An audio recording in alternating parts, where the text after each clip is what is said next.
Hey guys, thanks again so much for tuning in with us. Dr. Nick and Sonia Jensen here on the Health Ignited podcast. And if you haven't figured it out already, we love to talk about hormones and mental health and wellness and longevity and vitality and relationships and how to improve upon those things in different discussions that we're having. So if this is content that you're enjoying, thank you again for showing up, and please like and subscribe to our channel so you can stay up to date on all the latest episodes.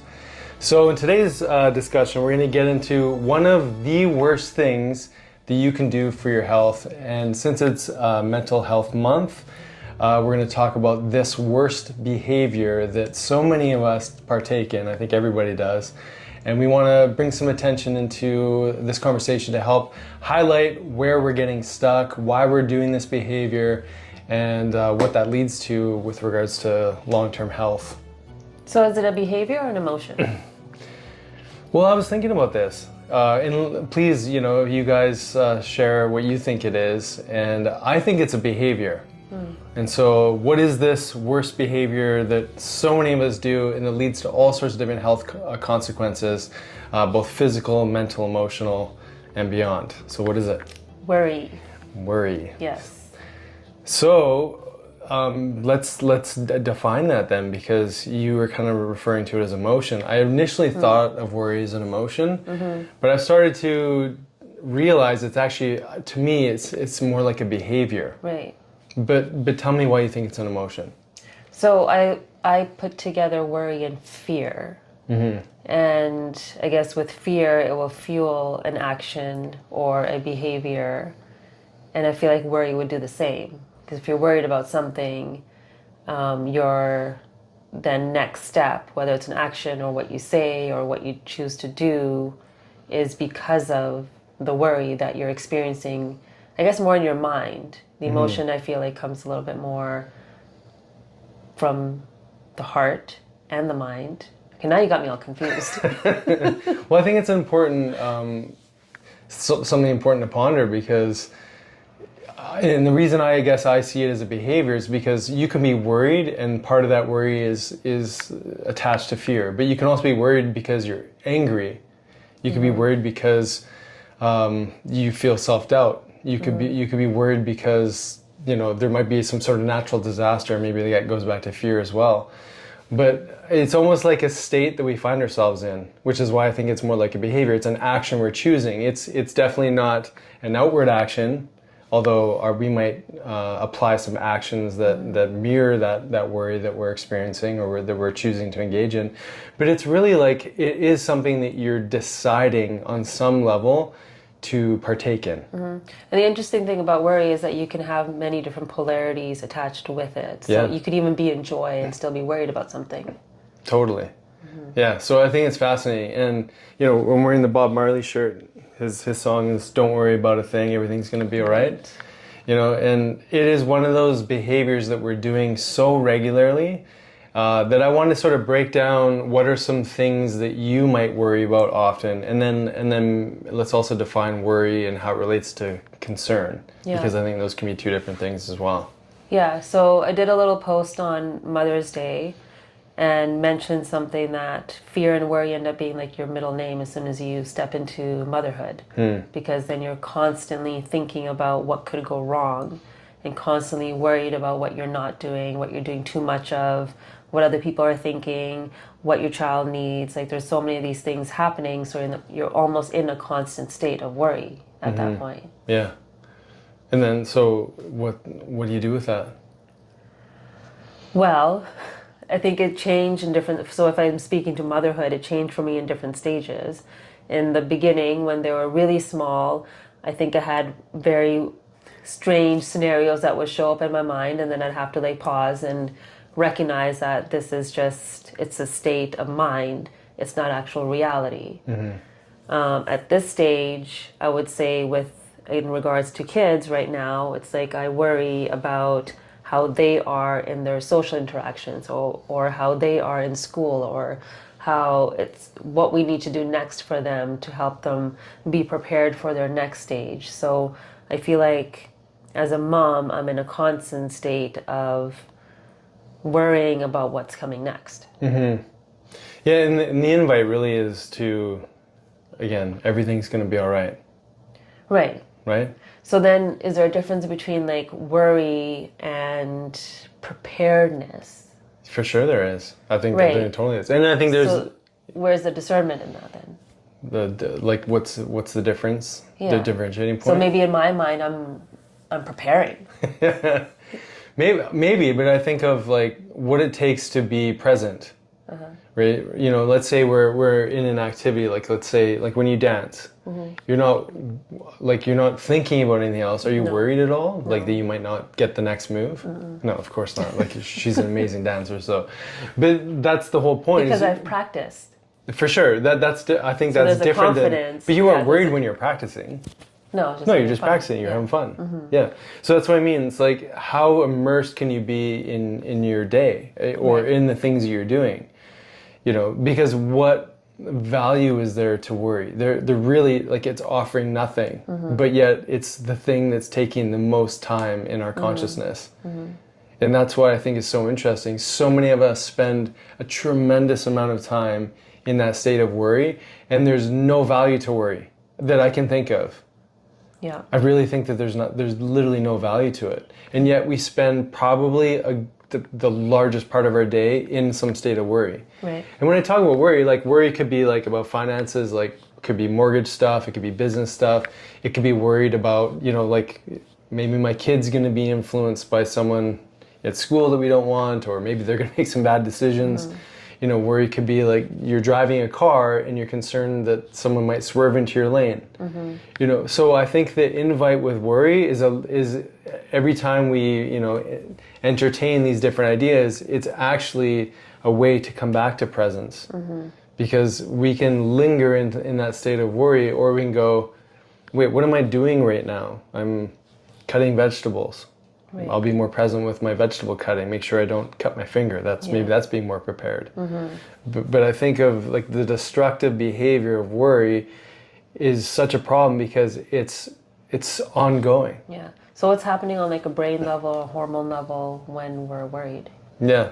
I know we talked about sort of this state of stress before in different podcasts, but I would say it's the same. You know, if we're imagining scenarios inside of our minds, you know, we talk about like the metaphorical tigers chasing you, which could mean, you know, again, concerns about your kids, things going wrong in relationship. You know, you're in future time thinking about what could go wrong in your business. You know, all of those things are putting you into that fight or flight state, or putting you in that state of cortisol. And you're probably feeling maybe sweaty. Maybe you're feeling a racing heart. Maybe you're feeling a little lightheaded. You know, and then what do you go see the doctor for? Like headaches, you know, maybe skin breakouts, digestive upset because you're constantly in a state of worry, fatigue, you're not sleeping well at nighttime, all the things. Yeah. And then, you know, we know, like research shows that long-term states of high cortisol, you know, can lead to cardiovascular complications. That chronic state of stress is going to upregulate your release of blood glucose into your bloodstream. You know, and you think of higher glucose constantly getting surged into your system, that's more oxidative stress, and that's more insulin resistance. It's all the things that go alongside chronic disease. And so I don't think we're talking about worry enough, because that's where we're spending most of our time. Yeah, I guess it's like defining stress on another layer, because we can say stress. And we talked about physical stress, chemical stress, and then emotional stress too. But worry usually is like the underlying layer, or kind of the fog over all the other emotions that are going on at the same time. Yeah, and like look how much we practice it. Look, this is what's so crazy is that, you know, we might. So we talked about dancing. You spent tremendous amount of time dancing, but guaranteed you spent way more time worrying. Right.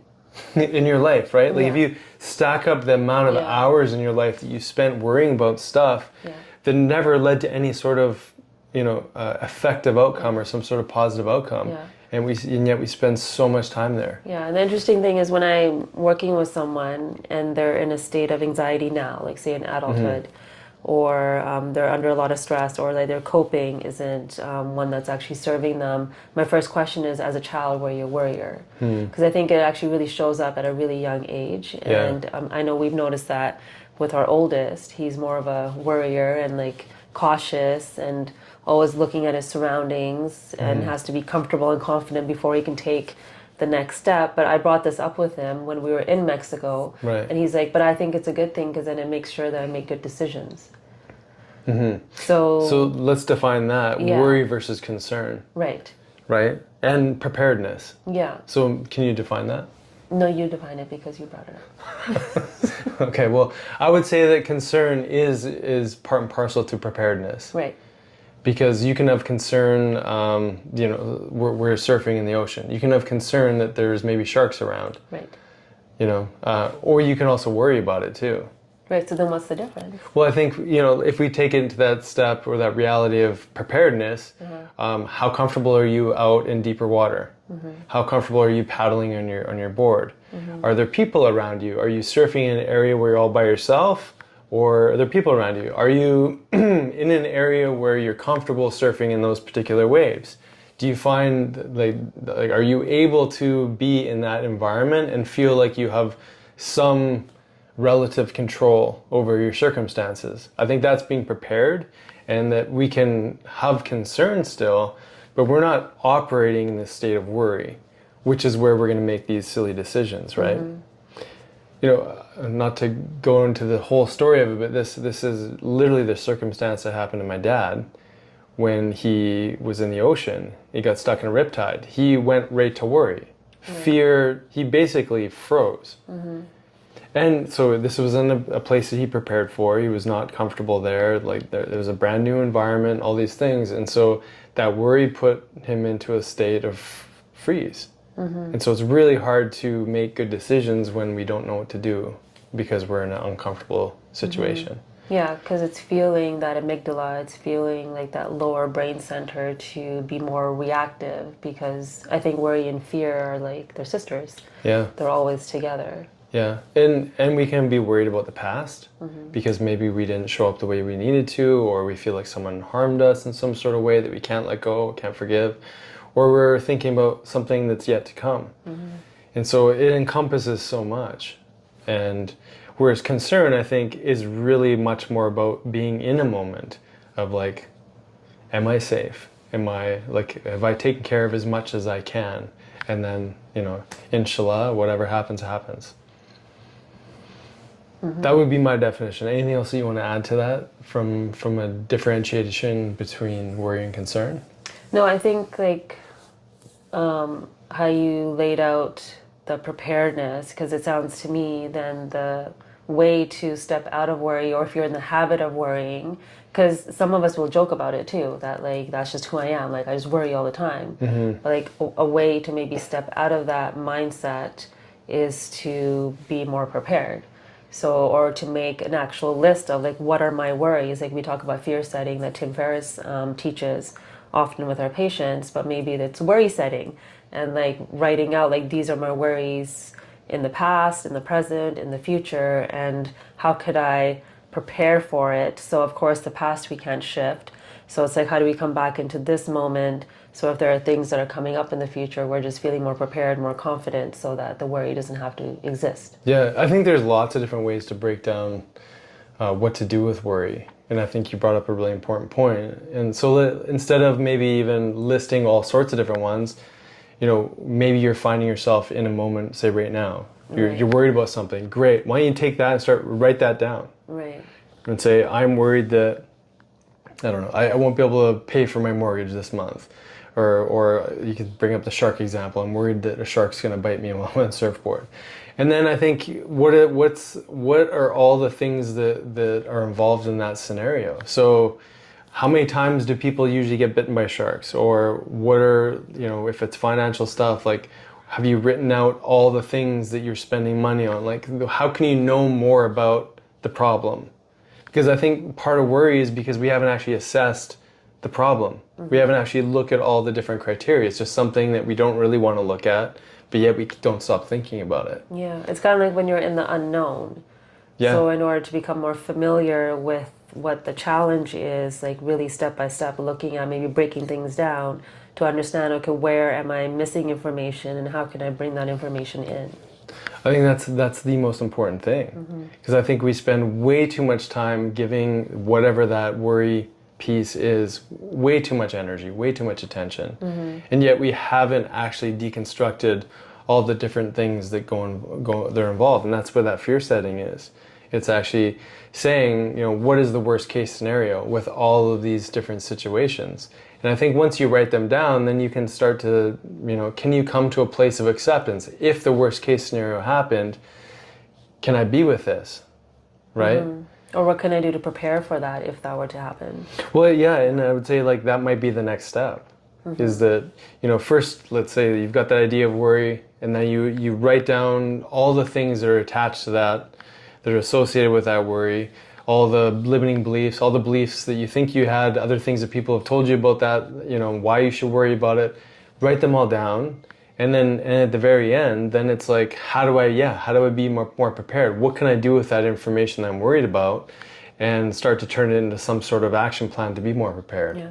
So we watched an episode of Ted Lasso last night, and I feel like the whole episode was about this. When Totally, yeah. He was worried about, I'm sorry if I'm spoiling it for anybody, Yeah. that his ex was going to get married again, or her boyfriend was going to propose to her. Yeah. And I can't remember what one of the guys said to him, like, track before you trip, or I can't remember what the phrase was, but it was like such a good summary of like, what's the point of being there already when you don't even know if that's what's going to happen. Yeah. And the whole theme of the show was like being in the present moment and just enjoying this moment before stepping into that assumption or expectation or that worry for the future. Yeah, it was something before flip. Oh, flip instead of trip. Okay, yeah. It's like before you flip out. Find out before you flip out. Find out before you flip out. Yeah, there you go. That was it. That was beautiful. I mean, what a great example. That's such a beautiful example of things that can be happening on a regular basis. You could be concerned about your partner. My partner is showing up in a funny kind of way. They must not love me anymore, or something like that. I've felt like that from time to time, where you make an assumption about something, and then that must be a withdrawal of love. Maybe she doesn't love me anymore. Maybe she's, not interested in me anymore. Whatever that concern is, or that worry, I should say. And even though we haven't broken down, even though we haven't assessed, we haven't had actual proof of that, but we're believing it, and so that worry becomes so real to us, and our body mirrors all of that, right? Well, it's funny in that show too, like he was looking for validation that what he was worried about was true. Or like he should be able to worry about it. Yeah. Asking people like, where would you take your girlfriend or boyfriend to propose? Like everybody said Paris, and they were going to Paris, so like that, of course, like it's validation. So totally. I think we do that in our everyday lives too. Like we have the story, and then we look for validation to make sure that I'm allowed to worry, like this is what I'm supposed to be doing right now. Yeah. And it's almost like, this is what I was hoping for in the show, that someone, and eventually it did happen, but I wanted, at one point, we're totally spoiling the show, but at one point he asked one of his friends to hire a PI, private investigator, in order to determine whether that his fears were a reality. Again, because he was in an unknown, and that was really uncomfortable. Totally. To be in the unknown. So he wanted to have some sort of control. Yeah. Yeah. And I wanted her to say, no, I'm not going to do that. Like, find out before you flip out. Like, let's not even go there, And so when someone's in the middle of something and they're so deeply invested in their worry, how do you shift out of that? Yeah, I think that for me, it always goes back to asking questions. Like, is this actually true? Yeah. And so as soon as you do that, I feel like, again, because the worry is attached to an emotion. So if it's attached to fear, if it's attached to anger, if it's attached to these things, we have to bring ourselves out of our emotional body into more of the logical so we can see what's actually going on. Yeah. Well, I think that's where action's so important. Because the action that we choose that can maybe get us out of that current state that we're in. This is why I think exercise is so important, breath work, movement, anything to actually just connect us to our body again is going to give us some clarity. You often do a quote, listen ladies, don't make any decisions in the last half of your cycle. Or a week before your cycle. Or a week before your cycle. So, like, talk about that. Well, we could, like, What do you want me to say? Well, like, please share why you suggest that. Yeah. Well, I mean, it's from a hormonal perspective because the hormones are shifting. And so how we see our world is very different than how we would see it once we're on our period or right after because of the hormonal changes. So there's more anxiety at that time, there's more worry at that time, there's Yeah. more depression at that time. So our emotional body is kind of in the driver's seat. So if we make these big decisions, what we decide may be different in 2 more weeks. So that's one of my golden rules. You just don't make life decisions at that time. Yeah. Well, isn't that a beautiful example of worry, though? It's like understanding this connection between hormonal fluctuations and a likely state that we're going to find ourselves in. So what are some things you tell women to do in that part of their cycle? So honoring what's actually happening. So if hormones are dropping, that means the body wants you to slow down. So if you are used to doing like HIIT workouts, maybe now you're just doing yoga and walking, you're really listening and listening to the intuition. Maybe you need more alone time. Maybe you need to journal more.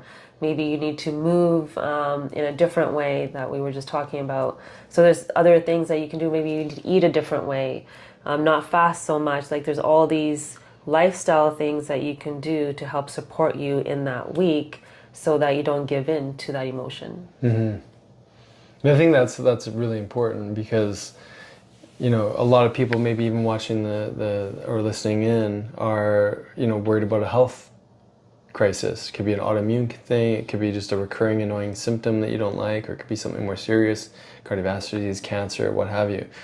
That state of worry is 100% not serving the physiology for that healed state or that ability to heal.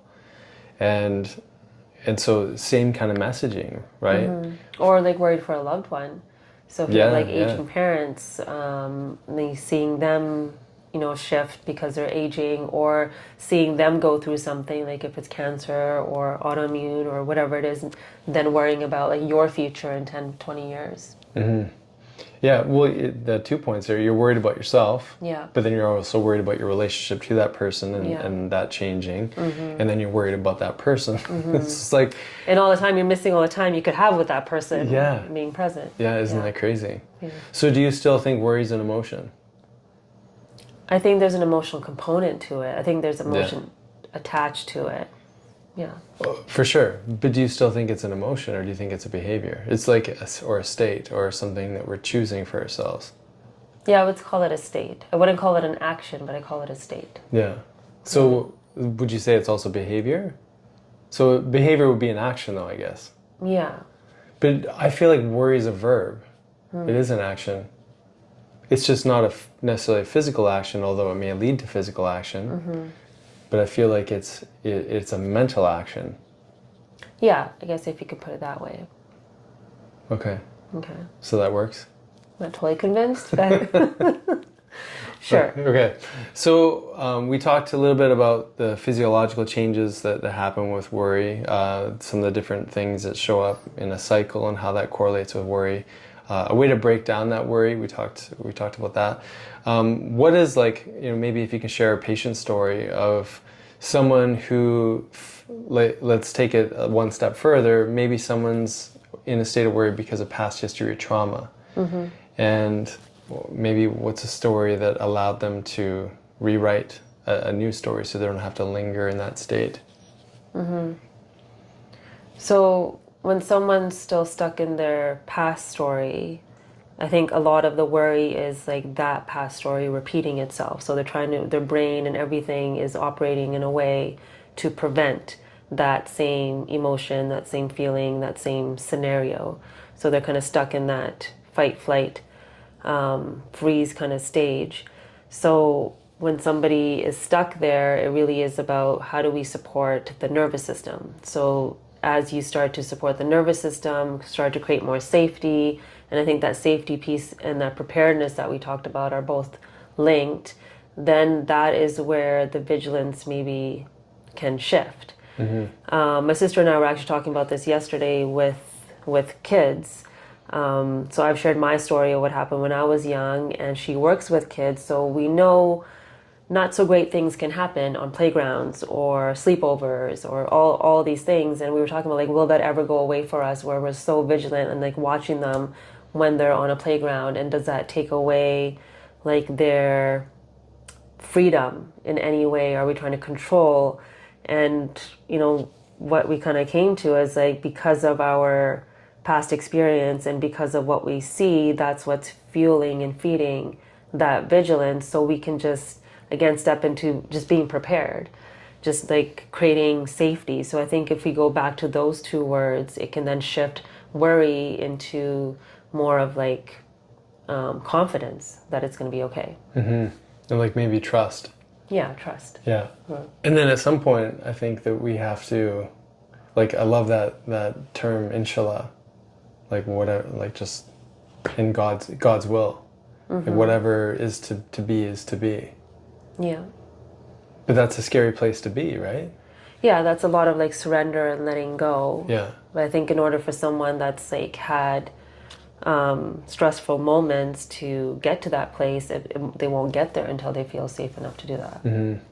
Well, I also think that this is where spiritual practice is so important, because if you have a daily way where you're connecting to something greater than you, like you feel like you are being held, you feel like you are safe. Yeah, but then from that place, I think then you listen to your intuition more, so you're always going to be prepared. It won't be this like mental preparedness, but it's just this knowing that you'll be able to trust this voice that's there for you.